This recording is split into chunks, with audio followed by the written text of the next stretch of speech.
Hello, I'm Charlotte Bister and welcome to my final project presentation, part of the Marketing and Digital Communications MA at Falmouth University. During this presentation, I'll be talking about my experience of the course and how I believe it will impact my future career direction, my major project and how I intend to use it after I graduate, and what I believe are the 3 key marketing trends brands need to be aware of over the next few years. But first, let me tell you a bit about myself. Since 2006, since I graduated drama school, I've worked in the theatre industry. In 2010, I set up my own company called Audi Do Theatre, which specialises in making narrative drama with dark comedy and plot twists. Think Inside Number 9 or The Twilight Zone. My company has toured all over the UK, from the Highlands of Scotland to the Carns and Coves of Cornwall, where we're based. As we've grown, I've realised that more sophisticated business skills are essential to the company's growth. This realisation is what motivated me to pursue a marketing degree.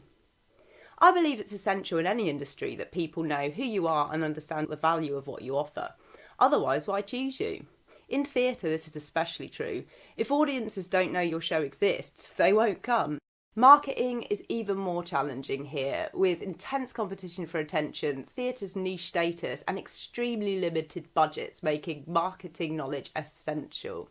But I'll expand on this later. First, let's explore 3 trends that I believe will impact brands over the next 3 years. Hacking the algorithm, using AI in creative, and creating communities.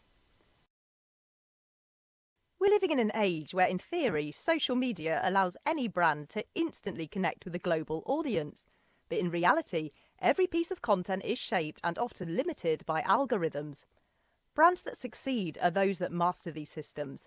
Every post must send the right signals to stay visible.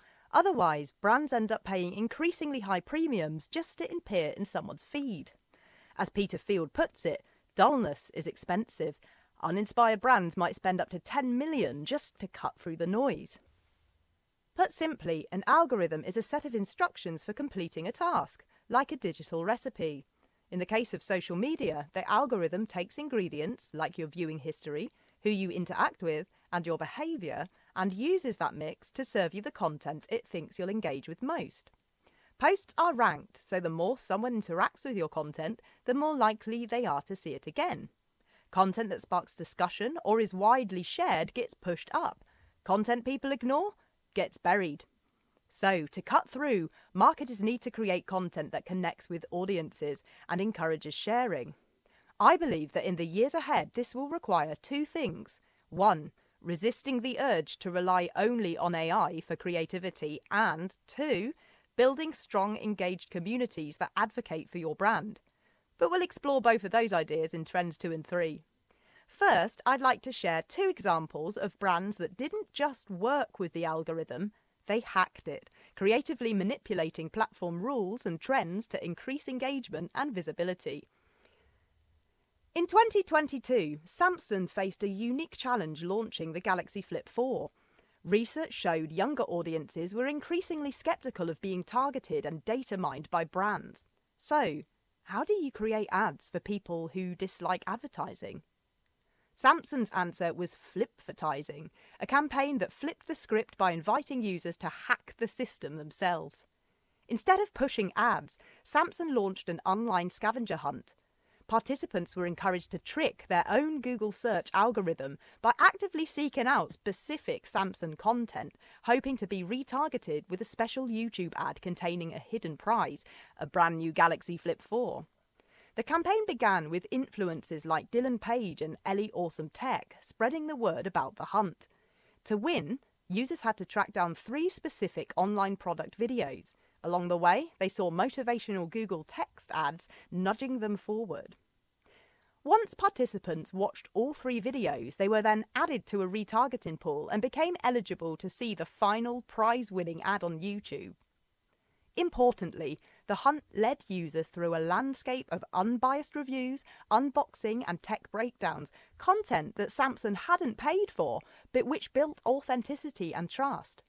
This approach was especially relevant for Gen Z, who were more likely than any other group to use ad blockers, change privacy settings, and seek out genuine user-generated content. Another standout example is Bodyform's Vagina's Uncensored campaign. In 2024, Bodyform took on algorithmic censorship directly, deliberately creating content they knew would get flagged or banned by social media platforms. Their goal was to spark conversation around women's health by highlighting how essential words like vagina, clitoris, and nipple are often penalised online despite being integral to conversations. The campaign featured real stories and influencer content that encourage women to talk frankly about their bodies and health. As expected, much of this content was censored or shadow banned, a result Bodyform publicised to shine a light on how cultural discomfort and algorithmic policies keep these topics in the shadows.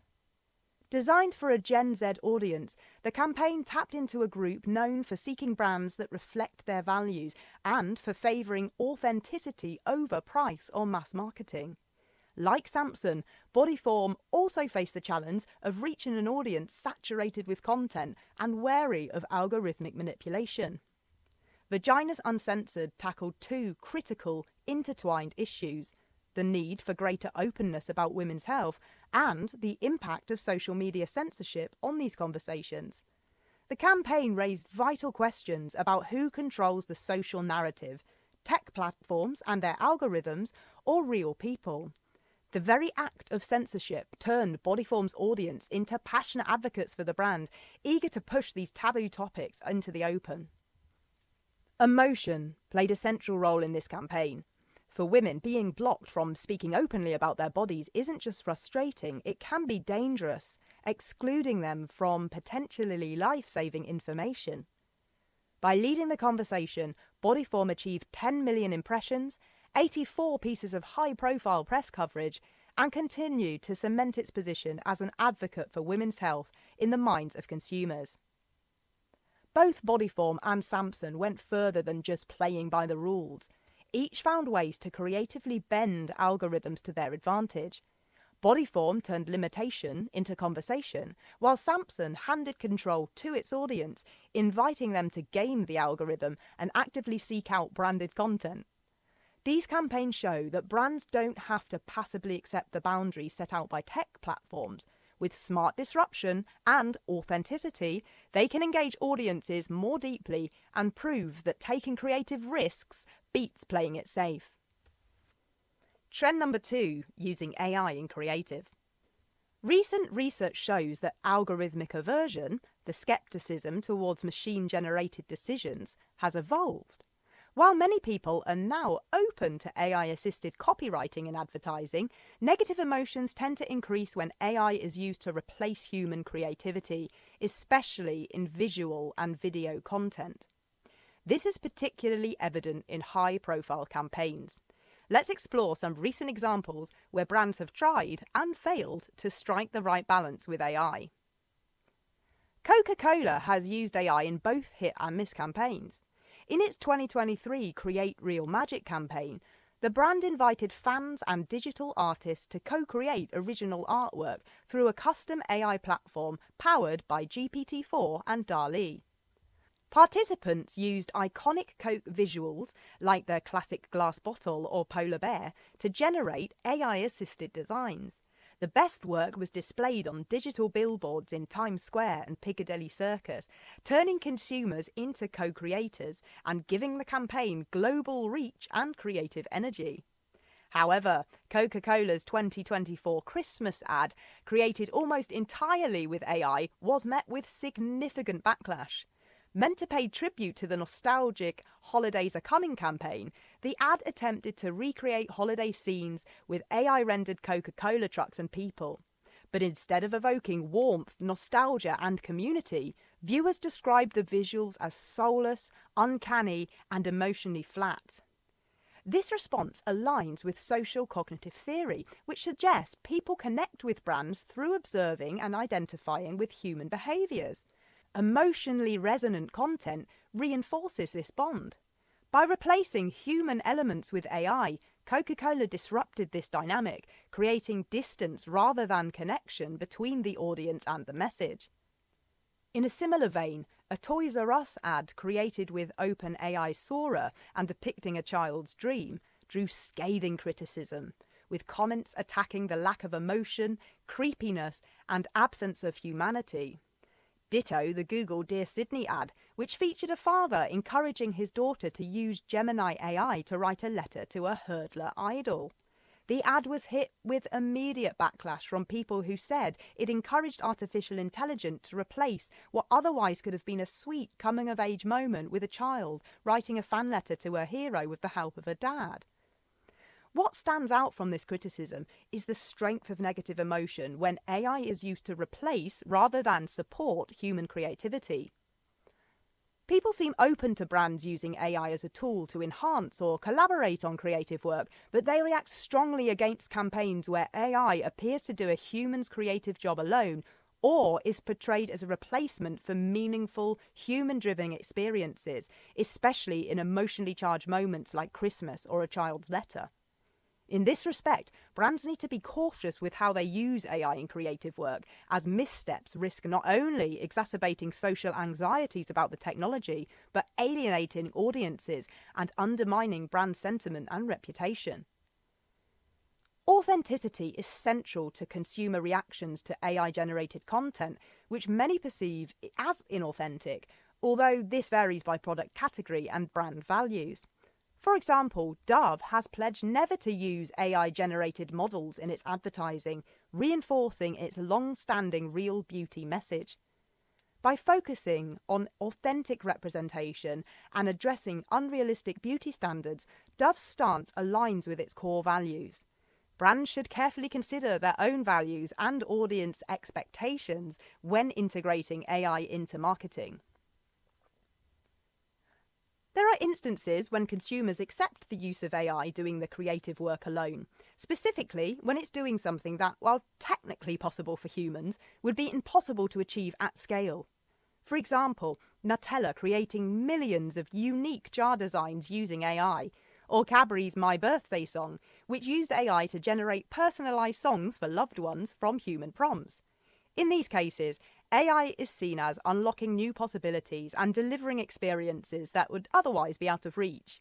The technology augments rather than replaces human creativity and enables brands to deliver personalisation and participation, both of which are also rapidly growing trends. It seems that consumers appreciate AI-driven innovation when creative direction and emotional resonance remain human-guided. Research shows that using humour can reduce negative feelings. For example, playful AI content generation disclosures lessen psychological distance from AI's perceived otherness. A recent Virgin ad featuring a deep-fake Jennifer Lopez might have been unsettling given common concerns about this technology, but in my view it succeeded by combining real human actors, a humorous script, and transparent behind-the-scenes access that revealed how the AI was used. By lifting the curtain on the creative process, it helped dispel the sense of deception that often accompanies AI-generated advertising. Humour in advertising is well known to capture attention, improve memorability, and foster favourable attitudes, so brands should consider using it when employing AI. Ultimately, it's not AI itself that people reject, but the sense that it has been used to replace genuine human emotion and artistry, particularly in contexts where those qualities matter most. Trend number 3, creating communities. The third trend I see gaining traction is the creation of strong brand communities. With the rise of social media, advertising has shifted from a one-way monologue to an ongoing multi-log. Simply promoting a brand isn't enough. Brands need to engage customers and partners to co-create more meaningful and distinctive experiences. The increase in online communities is partly a response to growing social fragmentation. Lockdowns, remote working, and the loneliness epidemic have contributed to a widespread togetherness deficit. For example, young people in China now report just 2.5 close friends on average, the so-called friendship recession. Opportunities for shared cultural experiences also appear to be declining. In the UK, at least 9 live music festivals were cancelled last year, while US social activities like bar visits and watching sports in group are down, especially among Gen Z. Increasingly, people are turning to online communities centred around shared interests. Nearly 80% of people now say the most important group they belong to exists online. And for brands, this is a huge opportunity to foster deeper relationships in these spaces. In my opinion, one brand that nails this is Lego. Not just interacting with its fans, but letting them help design products, which increases perceptions of uniqueness and quality among consumers. Digital platforms like Lego Ideas and Lego World Builder turns fans into collaborators, not just consumers. Fenty Beauty does something similar, blending Rihanna's own tutorials, influencer collaborations, and user-generated content to build a sense of belonging, which is very important for brand love. Gen Z favourite Bubble Skincare also puts its community at the core, involving them in everything from product design to marketing and favouring brand ambassadors over traditional ads. Founder Shai Eisenman credits Bubble's TikTok success to relentless engagement, responding to nearly every comment and making customers feel seen. These strategies tap into core psychological needs: belonging, recognition, information, and self-expression. However, there is a lot of research to say that even though digital spaces are increasing social connections between people, the type of connection is worse, sometimes even weakening offline relationships. Professor Narina Hertz describes how digital interaction has thinned out communication, with everything that would usually go along with the spoken word, facial expression, intonation, gesture, emphasis, being lost to the dominance of the written word, for example, text, post, comments. Orlando Wood argues that digital spaces also make us self-conscious, leading to more curated, even inauthentic versions of ourselves, both online and off. For example, taking photos. When this is done primarily with the intention of sharing, it can increase self-presentation concerns, and this reduces our enjoyment of the moment. A recent TikTok study challenges the commonly held idea that social media empowers self-expression, finding that most users engage passively, using the platform mainly for relaxation and passive consumption rather than authentic self-expression. Even just having your smartphone nearby can undermine real connection. It can lower the quality of time together and even how often we smile at one another. These photographs from Eric Pickersgill Removed project are a striking illustration of this. Capturing everyday shots of people on their phones, then removing the devices in the edit, familiar scenes suddenly become haunting, bodies displaying the same rigid, looking downwards pose, unconnected to the rest of the world, even our loved ones. As Orlando Wood says, this is not the picture of a healthy society. So, what can brands actually do to address the loneliness epidemic in a meaningful way, especially as the world gets more digital? Increasingly, smart brands are using digital platforms as a springboard for real-world interaction. And again, Lego is a brilliant example. They don't just connect fans online, they bring them together in person through conventions, build events, and local user groups, turning online enthusiasm into real friendships and creativity. This aligns perfectly with Lego's brand values of fun, creativity, and caring. Harley-Davidson does something similar. Their owners portal connects riders in local chapters to go on group rides together, which fits a brand built around camaraderie and adventure. Newer brands are taking this even further, like the Time Left app, which matches strangers for dinner parties based on shared interests.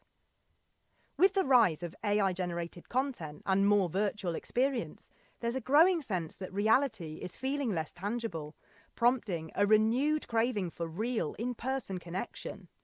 Mental health awareness is also at an all-time high, with experts highlighting the importance of real relationships for well-being. So, when brands help facilitate real-world connection, they're not just filling a social need, they're building deeper loyalty and standing out in a crowded digital-first landscape. And with privacy regulations and the decline of third-party cookies making digital advertising less effective, it's more important than ever for brands to focus on direct, authentic relationships, rather than relying on third-party platforms where algorithms and policies can change overnight. Brands that create community-driven experiences, online and offline, will be better placed to earn trust, inspire advocacy, and boost long-term effectiveness. There's huge potential here for brands built on values like togetherness and happiness, Coca-Cola for example, to turn digital audiences into real-world communities that benefit both people and the brand. This aligns with emerging ideas like creative effectiveness 2.0, which takes a more holistic view of marketing success, blending commercial, social, and environmental impact to drive positive change. So, those are 3 marketing trends I predict will be growing in importance over the next few years, and they're all closely interconnected. This brings me to the final section, where I'll reflect on what I've learned, briefly talk about my major project, and reflect on how both of these have shaped my plans for the future. I've learned so much over the past 2 years, but a few things have really stood out. One of them was actually the very first case study we explored in Term 1, German Rail's brilliant No Need to Fly campaign. Their challenge was to get more people to buy Super Saver train tickets, especially for off-peak times like a Wednesday in November, and to appeal to an audience who found German destinations boring. Research showed their target group, aged 25 to 59, loved sharing travel photos, but were also environmentally conscious. Through social media profiling, they identified people interested in exotic destinations. Then, using search algorithms, they scanned millions of images and found near-identical landscapes in Germany. With geo-targeting, they worked out how far users lived from the nearest airport and even calculated the real-time price of the cheapest flight. They then showed personalised ads comparing photos of the exotic destination and its German look-alike, along with the difference in price between a flight and a train ticket. The result? €28 million in additional revenue. That's a lot of train tickets. I thought this was incredible, not just for its strategic thinking, which, as a lover of chess, really appealed to me, but also because it had a clear social benefit, encouraging people to fly less. This campaign ran just as GDPR took effect in Europe in 2018. All audience targeting and personalisation would have used GDPR-compliant methods, likely relying on platform-level targeting rather than direct access to individuals' personal data. It's a good example of how creative use of data in marketing has evolved within the boundaries of privacy regulation. Another concept I've really connected with is the brand archetype theory by Margaret Mark and Carol S. Pearson, which argues that brands are stronger when they align with one of Jung's 12 universal archetypes, such as the hero, the lover, the explorer, or the sage. These archetypes reflect timeless human roles and motivations and help us instantly understand a brand's personality and values. Coming from a theatre background, this idea immediately resonated. Archetypes are second nature to me. They're woven throughout drama and literature. We all recognise the lover in Romeo and Juliet or the everyman in a character like Homer Simpson. It turns out brands can embody these archetypes too, depending on the values they express. For example, Nike is a hero brand, focusing on courage and achievement. Disney is a magician, creating wonder and transformation. Land Rover is an explorer, promising adventure and freedom. Another set of ideas that really resonated with me comes from marketing expert Orlando Wood, particularly his books Lemon and Look Out. He also views marketing through a deeply human lens, showing how effective advertising depends on emotional connection and universal truths. His work, grounded in history, neuroscience and culture, makes for compelling reading. For my major project, I explored how archetypal branding theory could be used to reframe the value of theatre in the UK, a subject close to my heart. The theatre sector is currently in crisis. According to recent research, organisations are facing their worst deficits in years. Recessions, COVIDs, cuts to funding have all played a role. But as someone who works in the industry, I think there's also a deeper issue: how theatre is valued and communicated, both in policy and in marketing. At the moment, theatre is often framed in instrumental terms, its value linked to economic growth, education, or public health outcomes. While it does contribute to all those things, it frustrates me as a theatre maker and audience member that the personal power of the artistic experience is often treated as secondary or ignored entirely, even though that's the main reason people go to the theatre in the first place.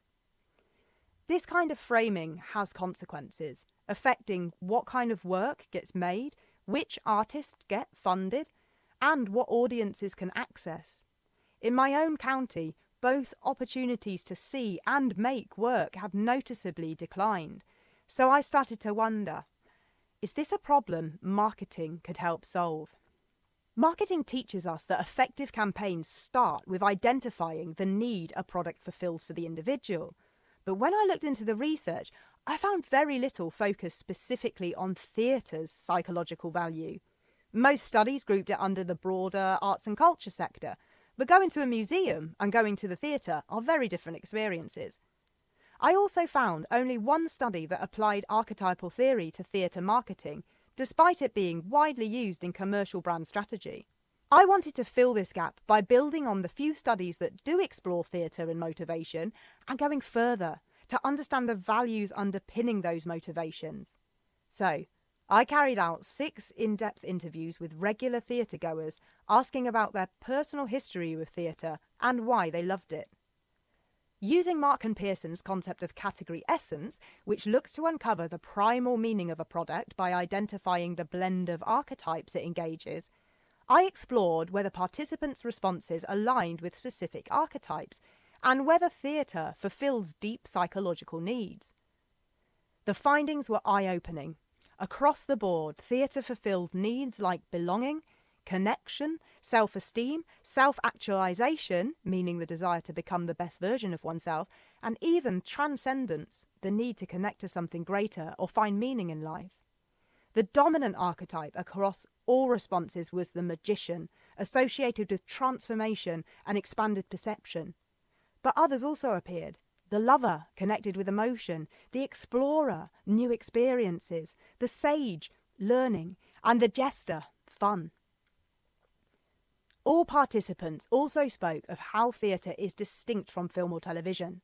While it's still storytelling, the liveness of performance, the shared one-off nature of the moment makes it a totally different emotional experience. What this suggests is that from the audience's perspective, theatre isn't valued for its outcomes, it's valued for what it does to you. The instrumental benefits, economic or social, are real, but they come because theatre fulfills deep human needs. What this shows is that theatre isn't an outdated pastime or something irrelevant in the age of streaming and AI. It's a deeply human practice with roots in global cultures going back thousands of years. It's not just a good night out. It's a powerful, ancient form of shared meaning-making that continues to meet essential psychological and emotional needs. We shouldn't be so quick to dismiss its value. It's my hope that this research might not only support arts organisations in attracting and retaining audiences, but also reach policymakers, helping to reframe how theatre is understood, valued and supported in the UK today. Doing this course, and especially the research project, has reminded me about how much I love learning and creative problem solving, especially when it comes to exploring human behaviour and psychology. Obviously, I'll always love the creative side of things, but I've discovered a strong interest in research and strategy and can see myself working in this space as an account planner, a brand researcher, or even with a marketing think tank. My major project also revealed how much more research is needed around cultural value. I can imagine pursuing a PhD or working with an organisation like the Centre for Cultural Value or the Arts and Humanities Research Council, or even within theatre, helping to address the sector's crisis and challenge the idea that the arts are only valuable when meeting policy goals. Marketing, with its power to shape opinions and perceptions, could be key in changing that narrative. If I had to pick one key takeaway from my MA in marketing, it would be this. No matter how fast trends shift or technology advances, the most effective marketing taps into deep psychological needs, emotion, meaning and storytelling. This is very much my world as a theatre maker, and it excites me the most. I believe my background gives me a unique perspective and real advantage in understanding this. Thank you for listening to my presentation. I hope you enjoyed it as much as I enjoyed making it.